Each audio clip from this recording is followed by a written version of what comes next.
आज की क्लास में मैं आप लोगों को बताऊंगा कि कई बार पहले तो आप मेरी इस थ्योरी को समझो एक, फिर आपको ना अच्छे से समझ में आएगा कि मैं क्यों बताने वाला हूँ। कई बार क्या होता है, हमारे पास ये 3 बुक है, हम 3 टास्क लेके चलते हैं। ये एक टास्क है कि ये टास्क जो ये बहुत ईज़ी है, छोटा-सा तो ही है यार, जिसको तो मैं यूँ खाना खाते समय ही कर दूँगा, ये तो मतलब बच्चों के लेवल का छोटा टास्क है। ये टास्क इससे बड़ा है, इसको करने के लिए थोड़ा टाइम लगेगा भाई। और ये टास्क तो भैया सबसे बड़ा है, इसको करने के लिए तो कम से कम 4 दिन 5 दिन चाहिए ही चाहिए। पर इन दोनों की तुलना में ये टास्क तो बच्चों के लेवल का है, इसको तो मैं यूँ कर दिया समझ लो। टाइम लगेगा, बहुत ज़्यादा टाइम लगेगा। अब इसको मैं यहाँ पे साइड में रख देता हूँ, आपको दिखता रहेगा ये। अब फोकस करते हैं हम अपनी बुकों पे। अब इस बुक को देखो ज़रा,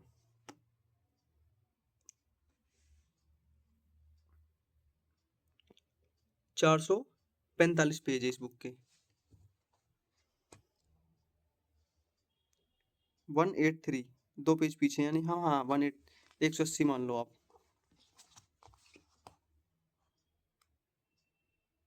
103 पेज है, ठीक है।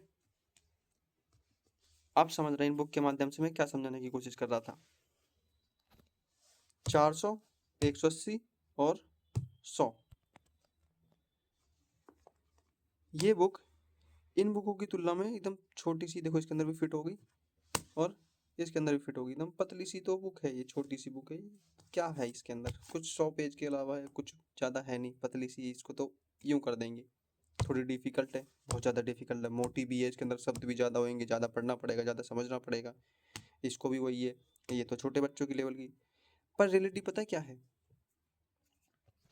इस वाली बुक को मैंने लिया और 1 महीने के अंदर अंदर मैंने इसको पढ़ के ख़त्म कर दिया। मेरी नॉर्मल स्पीड यही है, मैं धीरे धीरे पढ़ता हूँ, अच्छे से पढ़ता हूँ कि 1 महीने के अंदर अंदर मैंने इसको एक बार पढ़ के ख़त्म कर दी, क्योंकि ये बुक बहुत ईजी लैंग्वेज में थी, मोटी थी, पर इसके वर्ड इतने ज़्यादा डिफिकल्ट नहीं थे। कुछ वर्ड तो इसके बहुत, मतलब आधे ज़्यादा तो इसके अंदर सेंटेंस बहुत ईजी ही ईजी हैं कि तुमको समझ में आएंगे। सिंपल लैंग्वेज एकदम साधारण सी, कोई बहुत ज़्यादा हैवी हैवी वर्ड नहीं है। कुछ वर्ड हैं तो वो तुमको समझ में, गूगल करो समझ में आएगा। इसको साइड में कर देते हैं, यानी कि ये बच्चों के लेवल की है मेरे लिए हिसाब से तो बहुत ईजी, अगर जिसने थोड़ी बहुत इंग्लिश पढ़ी हो तो वो इसको पढ़ लेगा। फिर बारी आती है इसकी, द मिरेकल मॉर्निंग। भैया ये बुक भी इतनी ज़्यादा टफ नहीं है जितनी मैं सोचता था, इवन ये बुक तो इससे भी ज़्यादा ईजी है।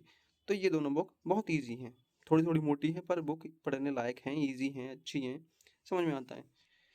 अब बारी आती है इस छोटे की, इस छोटी बुक को जिसका नाम है द आर्ट ऑफ संजू। भाई साहब, इस बुक के अंदर इतने डिफिकल्ट वर्ड मिले मेरे को छोटी सी बुक के अंदर ही, कि मेरे को साथ में कैलकुलेट वो गूगल खोल के रखना पड़ा ट्रांसलेटर, कि वो मेरे को बार बार इसके मीनिंग बताए, इसमें क्या लिखना है क्या नहीं लिखना। इस बुक को में मतलब ऐसे नहीं है कि इस बुक में कुछ सीखने लायक नहीं, इस बुक में बहुत बहुत कुछ सीखने लायक है, बहुत ही अच्छी बुक है, बुरी नहीं है ये। पर इसको मेरे को पर्सनली, मैं अपना बताता हूँ अपना, मेरे को पढ़ने में इसको बहुत टाइम लग गया। मेरे को इस बुक को इतना समझना पड़ा, इतना समझना पड़ा, तब जाके मेरे को ये समझ में आई। तो यहाँ पे मैं क्या कहना चाहता हूँ, यहाँ पे मैं ये कहना चाहता हूँ कि कभी भी, कि डोंट जज a book by its cover, वो जो कहावत है वो सही है।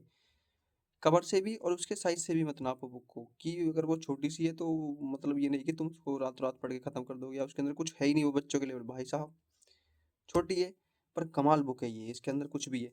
तो यहाँ पे मैं आपको 2 लेसन सिखाना चाहूँगा। पहला तो ये कि किसी भी चीज़ को छोटा नहीं मानना चाहिए और किसी भी चीज़ को बड़ा नहीं मानना चाहिए, दोनों को इक्वल लेके चलो।